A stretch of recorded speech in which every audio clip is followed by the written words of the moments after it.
Oh yeah, coffee time, baby. Hey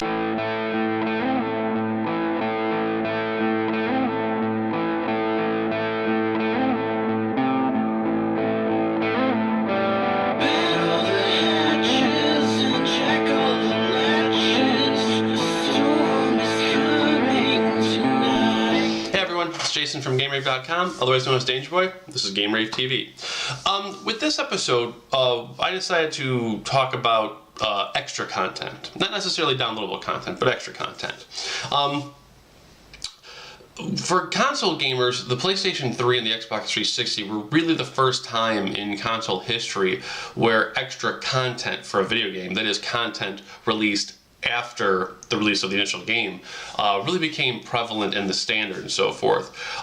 Nowadays it's known as DLC and, season passes and map packs and all that fun stuff. But it's interesting to point out that the concept of added additional content isn't that new to console gaming as you would believe. Now, in the computer world, this has been going on forever with patches and was considered gold editions or Game of the Year editions, etc.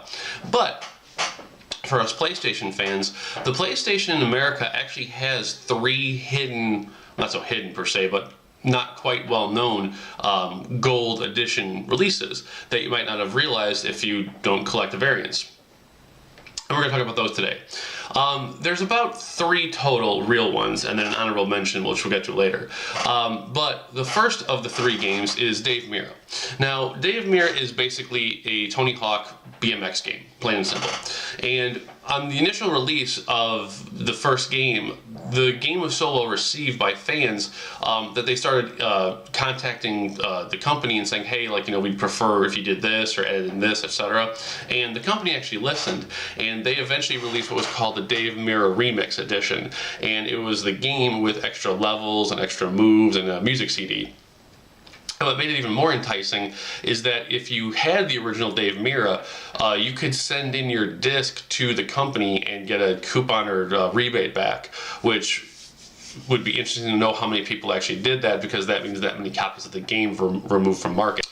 The second game of the 3 is Jurassic Park Lost World.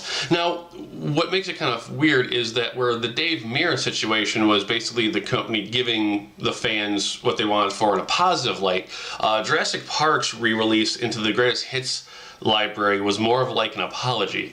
For those who've never played it, Lost World was a fairly, I wouldn't say bad game, but for everything it did right, like with the graphics and the music and the audio, the core gameplay itself was fairly broken.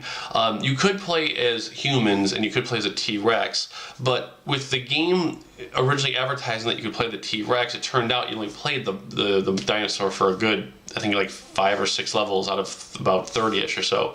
And the fans were complaining and the reviews were doing terrible, so the company went back and did the right thing and released the extended edition. And when it came to greatest hits, they basically moved an extra T-Rex level to earlier in the game so you could play right away. They improved the difficulty. The game was ridiculously hard, especially on the T-Rex side. And then they actually added in level select codes so you could actually jump to anywhere in the game if you got stuck, which was pretty cool. This version of the game was only released as the greatest hits edition, so if you bought the original game and just said fuck it or never saw it, definitely check out the greatest hits edition, because it really makes the game playable. Like, it went from being a crappy game to being a not so bad game to play through. Now, our third game is actually Jet Moto 2, and its story is a little bit more weird. Where Dave Mira was a positive edition and Jurassic Park was a corrective edition, Jet Moto 2's was an accidental edition. Long story short, half truth, half myth, half Wikipedia, take your pick, was that after Jet Moto 2 had released, one of the developers had asked Single Track, who besides doing Twisted Metal helped with the Jet Moto series, if they could make some minor adjustments to it just for personal sake. And long story short, in the printing process, something happened to the original master of Jet Moto 2, and when Sony said, hey, we need a replacement master disc, the guy supposedly said, hey, I've got this improved version. And they're like, well, no, we need the original version. And he went, okay, and burned him a copy of the original version and sent it. And long story short, something happened where basically the corrected, not to be seen by public version got printed to the disc. And if you have a copy of Jet Mode 2 for the Greatest Hits side and you haven't put it in your system yet, when you throw it in, it pops up as Jet Mode 2 Championship Edition. And long story short, basically, they changed it so all the tracks were unlocked right away, so you wouldn't have to suffer and lose through the god-awful difficulty. And to help the PlayStation's frame rate issues, they actually removed racers from the tracks. So instead of, I think, being 10, it was about 4 you were racing against. And this helped the system keep a 30 frames per second speed, which is pretty interesting. Last but not least, our honorable mention is Final Fantasy Chronicles, more or less just because of Final Fantasy IV.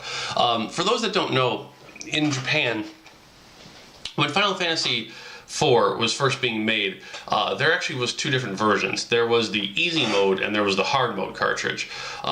When the game came to America on the Super Nintendo as Final Fantasy II, we got the easy edition because they figured us gaijins couldn't handle the regular game.